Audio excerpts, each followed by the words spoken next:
Hey guys, I recently got top 16 at the Vancouver Regional Championships, and I was on stream day 1, round 6, playing Gardevoir against Lostbox, so I figured I'd break down the match. Overall, it wasn't like a crazy game or anything. I think there's some plays that I made that were a bit questionable, and some lines I took that were actually solid, although in the moment I thought were a little bit bad. But looking back, I think I played pretty well. And yeah, I just kind of want to break down the thought process, especially for some events coming up like Stockholm and Brisbane. Guardy's still in a really good spot. I think my list is really strong. I break it down a bit more in an article on my Metafy page, and I also go through my matchups a bit more. And I'm kind of going through my matchups in a way where I talk about my thought process going into the game, or into the matchup for my testing and theory, and then I talk about the game itself. So I know that my opponent's playing Lost Box before the round, and that makes me want to blind go first, as it lets me push Klefki or Fluttermane a lot more effectively than going second, where they get a turn of flower selectings and can have a bit more pressure with Colress and Lost Vacuums, especially if they're playing the turbo version, which I quickly found out that they were not, but I still had the right logic going into it, of going first, as I'm much more likely to be able to go into a Klefki turn 1 than I am to just have one basic and have to pass, and then get cram donked. But my opponent does win the coin flip. They choose first. Yeah. So I feel pretty good about the matchup since I have Fluttermane and Klefki for two different matchups, or types of matchups. Klefki for those fast turbo decks to kind of shut them down, lock them out of the game, and give you time to set up, get to the late game where Guardy starts to thrive. And then Fluttermane for more big tanky decks like Goldengo, Dragapult, Charizard. It allows you to start spreading damage really aggressively, especially in combination with Adrenabrade for Monkey Dory in order to set up Devo plays. So that's kind of my logic going into this. Now that I have Klefki and Fluttermane, if I play both, I'm in a really good spot since I can attack with Fluttermane and have Klefki on the bench in case they Iron Bundle my Fluttermane to keep them completely locked down out of their abilities and Lost Zone. So yeah, let's just get into the game then. I feel okay about the matchup. I've played it a ton from both sides. I've been playing Lost Box and Guardy for like 2 years now. Lost Box is rotating soon. Refinement's rotating. Yeah. So here are the prize cards. My opponent's prize cards are really bad. Cramorant and Iron Hands and Heavy Ball means they have like no good early game attacker, which explains a lot of the lines that they went for. My prizes are like awkward. They're not that bad, but they're not great. Like the 2 Kirlia isn't actually a big deal because I played Radiant Greninja, and that basically acts as a Kirlia in the case that I prize 2. So that wasn't too big of a deal. The Ralts obviously doesn't matter. Like I can heavy ball it and I have no other basics, so it's a free Ralt. But also I'm probably not setting up more than 3 Ralts ever in a game. The 2 Psychics, that is pretty annoying with the 2 Kirlias because as I mentioned, Radiant Greninja kind of acts as an extra Kirlia, but since I have 2 Psychics prize, my Radiant Greninja is getting less value.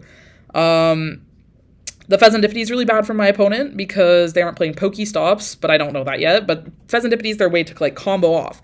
The other Lost Box builds have Pokestop to basically draw 2 or 3 extra cards each turn. That's what it feels like every time. And then the boss isn't too big of a deal. They play 2 boss and Prime Catcher usually, the Artisan build of Lost Box. So it just means they won't be able to find it early, which is like, well, they'll still be able to find it early, but they're less likely to with only 1 in deck versus 2. And finding it early is okay. Like, you can get around my Klefki or Flutter, but you're not using Colress as your supporter, so it's not great. Especially with the Cram Prize, too. You don't have, like, a good little attacker to use. So, yeah. That's my thoughts on the prizes. Really bad for the Lost Box, my opponent, and awkward for me, but honestly, like, with a solid enough hand, it's, like, fine. Yeah, I should be able to slow down the game enough where my Curlies don't really get pressured. Just between Klefki and Fluttermane. Klefki shutting off Rad Ninja as well as all the Comfies, whereas Flutter just shuts off the Comfies. But yeah, so my opponent's going first. They have like pretty good stuff. They're prize checking. I remember they're making like funny faces when they're prize checking, I think. So I guess that makes a lot of sense looking at their prizes now. My hand, I have an Arven and like an Ultra Ball, I think. No other basics. I start Screamtail, which is like fine. Obviously, I would love to start Klefki or Fluttermane, but basically on my turn, I'm gonna be looking to go into Fluttermane or Klefki and not use TM Evo. I'm gonna have to use my energy to retreat because I really just want to slow them down. So if after my opponent's turn 1, I'm just gonna like skip through a bit because they're prize checking and prize checking is boring. But as you can see, their first Lost Zone is a Crispin. This is actually really important because I immediately know they are not playing Pokestop version and are not playing a very aggressive version. they are playing like the Grant Manley list. And I know from the Grant Manley list, a lot of people are cutting Sableye. And I make a read on this later in the set.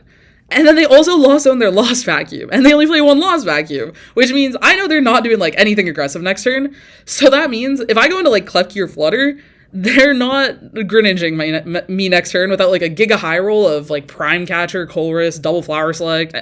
They need to get super lucky for that. So I'm figuring they don't got it. Now, the thing is, if I chose to Team Evo here into 2 Kirlias, my Kirlias, there's a higher likelihood that they just get Radiant Greninja.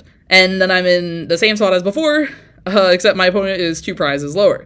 So instead, I just retreat into the Klefki and pass. Especially because I have a Kirlia in my hand, because that means next turn I'll be able to evolve into Kirlia, use a Refinement, and then TM Evo that Kirlia and Ralts. So now I have a Guardy EX and a Kirlia on my board. Because another thing about these Lost Box lists is they cannot one-shot a Guardy EX with full health. Their highest damage output is 300 HP with the Pikachu, or 300 damage with a Pikachu.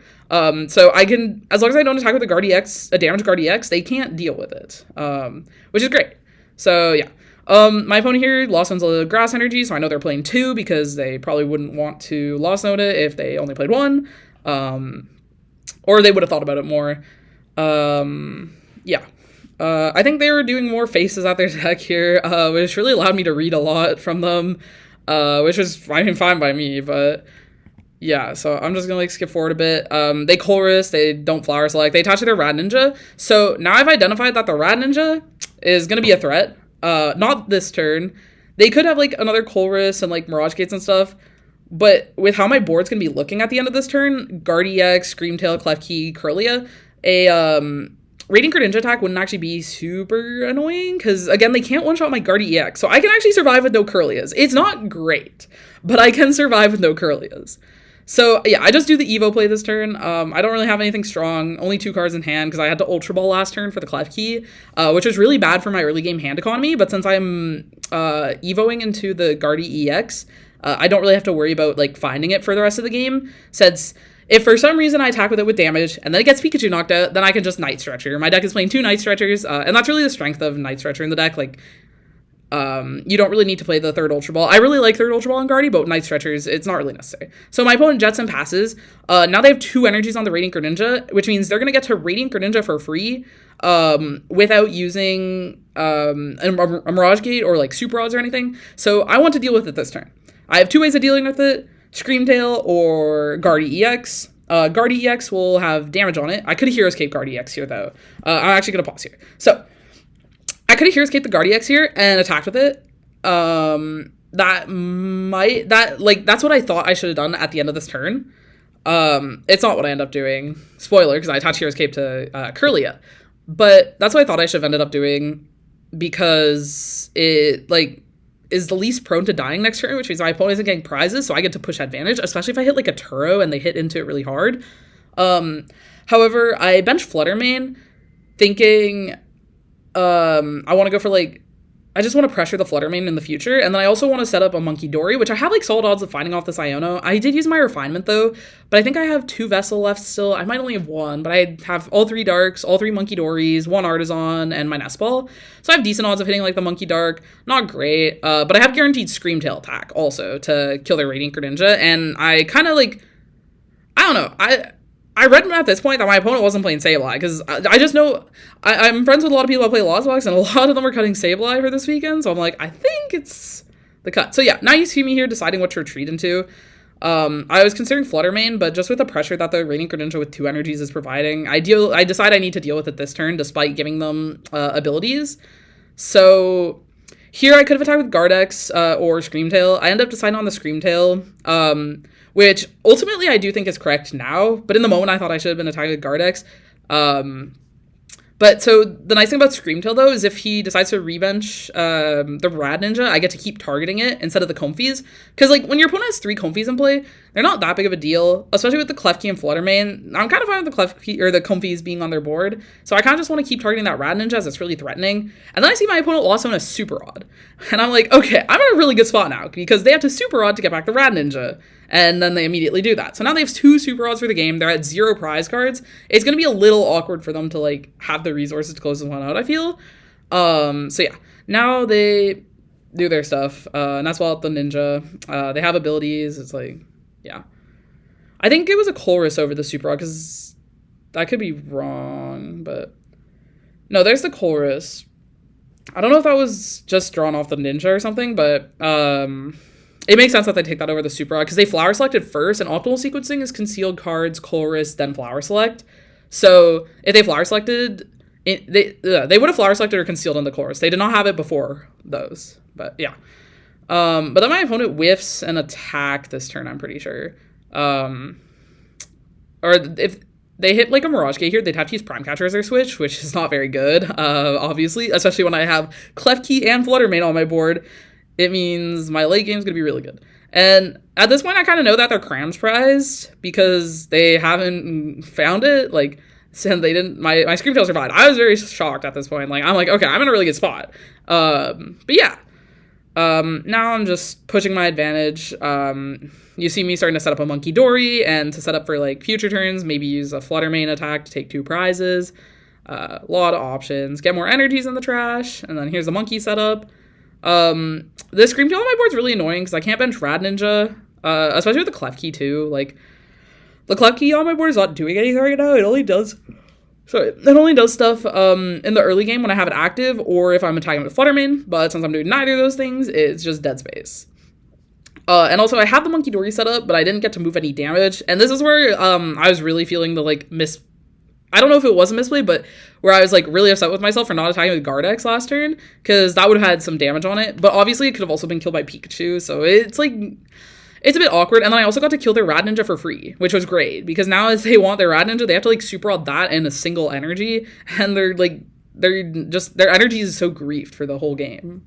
I don't know. It's like I'm lost zoning their energies each time, but yeah, I don't know.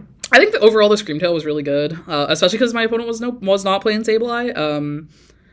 Yeah, like these Artisan lists just need to fit so many cards that Grant Manley's list was playing 2 Switch and 2 Poffin, which is really greedy. In my opinion, I like 3 Poffin, 2 Switch is fine with the 2 Jets, but overall it felt really greedy. So I'm like, there's decent odds that they just cut it because they get an extra energy, so then they're less prone to prizing or bad loss zones. And then they also just get that extra space for whatever they want. I also notice at this point that my opponent's down a lot of switching effects. They're down both their Jets, I think 2 switches and 2 cards? 1 or 2 cards. A bunch of those have been lost zone too. And I know that they don't have any switches in hand because they just used their Prime Catcher first.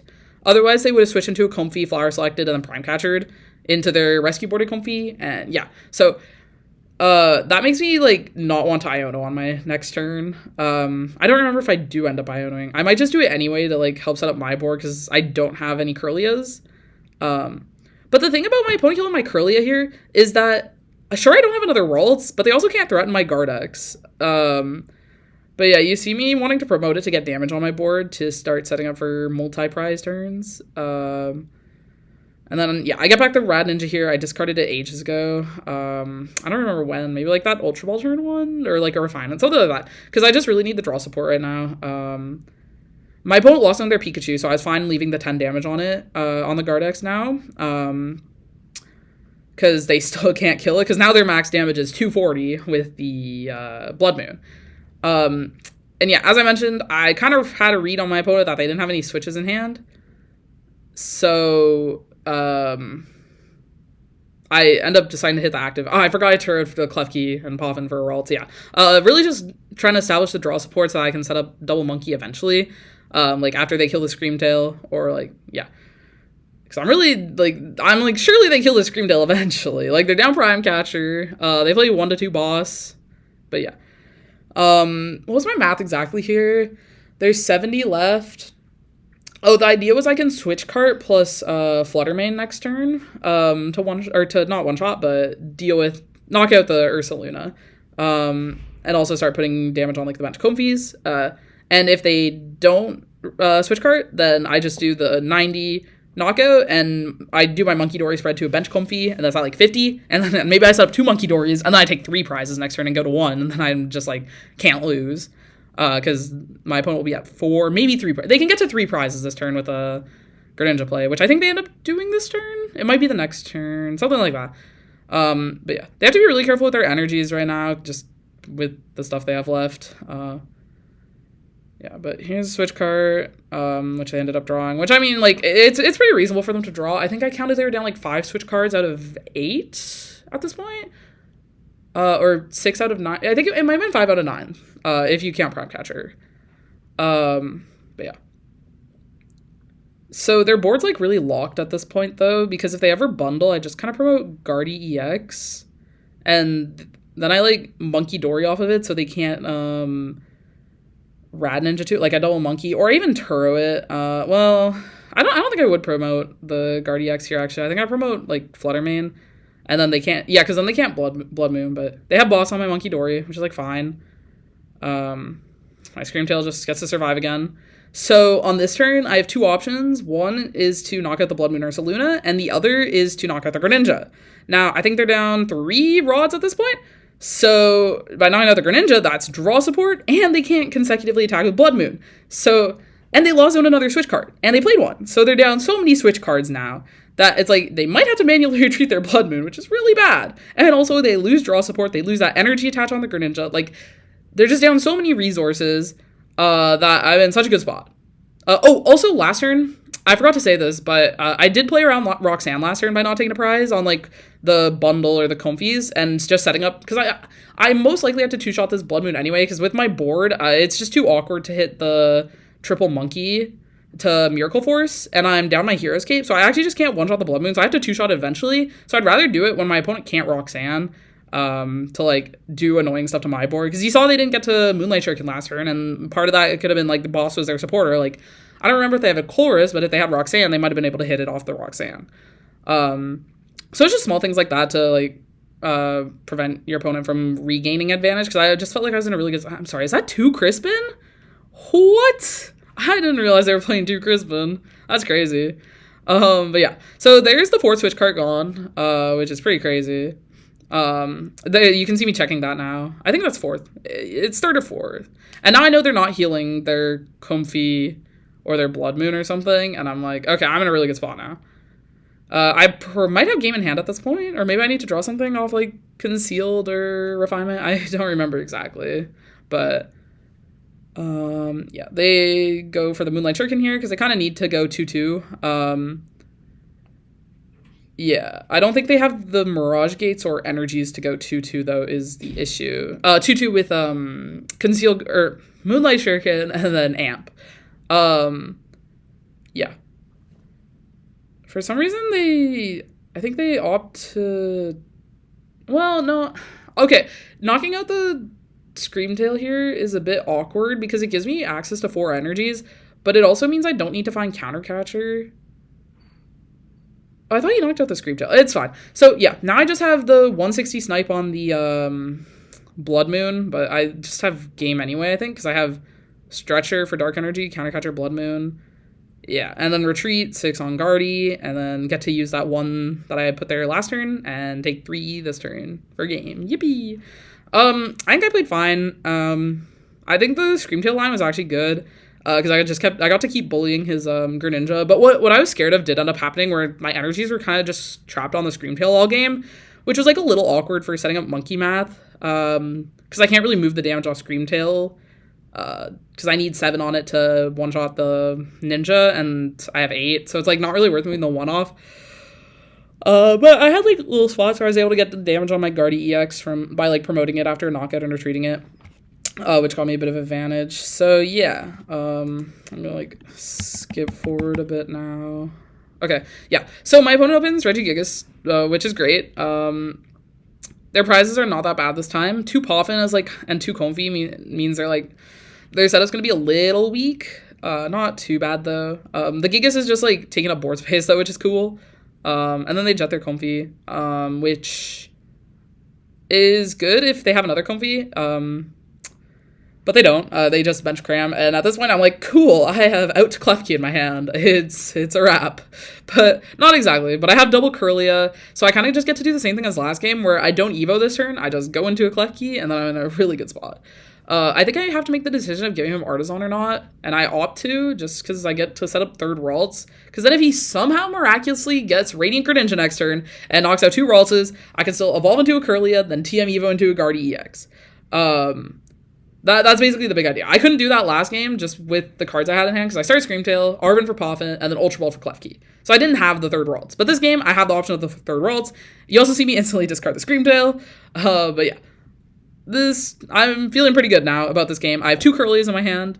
I don't know if they showed my prizes, but I prized a Guardi EX and an Ultra Ball. So while I'd have 3 Curlias set up, and my opponent could Moonlight Shirt and kill 2, and I'd still have 1 left, I actually end up opting to Evo into the Guardi EX so that I don't have to worry about, like, whiffing and out to Guardi EX. You know, because I prized a Guardi EX and an Ultra Ball. That's half of my outs to Guardi EX gone. Well, half of my non-supporter outs. And sometimes the deck can whiff, even with, like, 3 Curlias. So I ultimately didn't want to take that risk. But yeah, my opponent lost on their Blood Moon here, which makes sense. It's not a very good attacker. They're just kind of forced into it last game. I top decked another TM Evo. I think I grabbed him last turn off the Arven. I guess Monkey Dory should have been it did not need to be Fluttermane. It didn't really matter.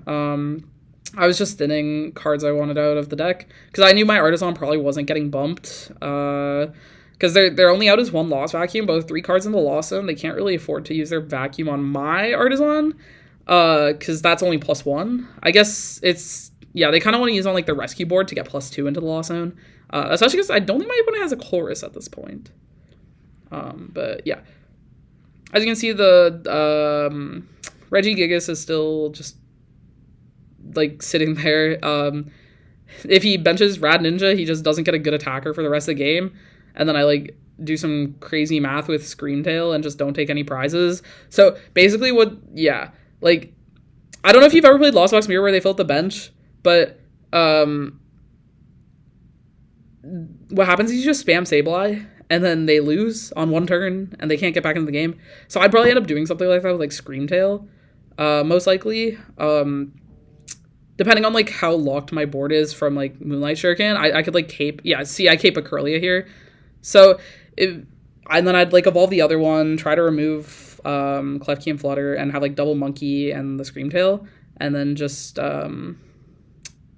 I'd do, like, really small pokes at their Comfies, keep bringing up the Gigas.